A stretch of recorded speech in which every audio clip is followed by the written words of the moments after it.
Odiochieng' achiel tok chamo muma, moko kuom jotend migepe osechako mana tich chako kalo limo apisegi kara dhi e chenro e bwo migepe ma gitelie. Millicent Adhiambo rango kaka moko kuom jotend migepe nochako odiochieng'gi kawuono.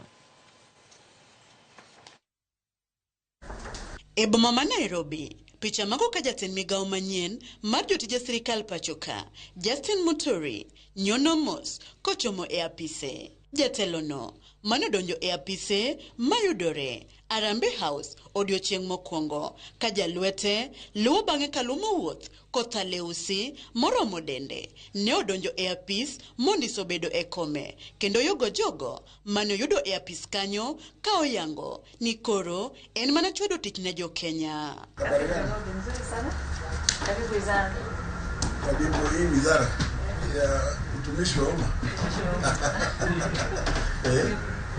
Ni kutumikia wananchi.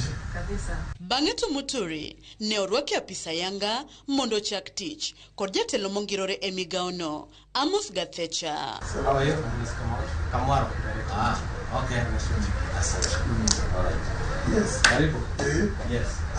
Komachielo, picha moko ka jatend migawo machon mar mwandu manie bwo lowo Salim Mvurya rwako Hassan Ali Joho e apis kaka jatend migawo manyien e migawono. Mvurya ne omiyo Joho obok moting'o chenro mag migawono kolero negi achiel kachiel.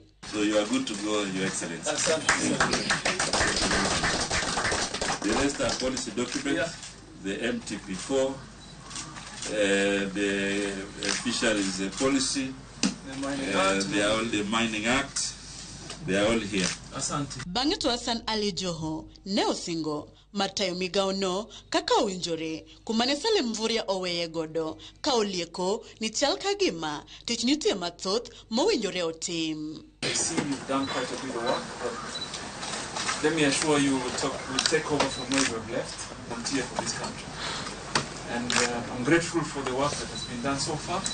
My assurance is that we'll continue to consult. E kindeno bende, jatend migawo manyien mar teko pachoka, Opiyo Wandayi, kanyakla gi jatend piny Kenya William Ruto, kod moko kuom jotend migepe, ne olimo gweng' ma Kirungu mar sidho chenro mar ywayo stima ne jopiny ma hewa 15,000 e kaunti ma Murang'a.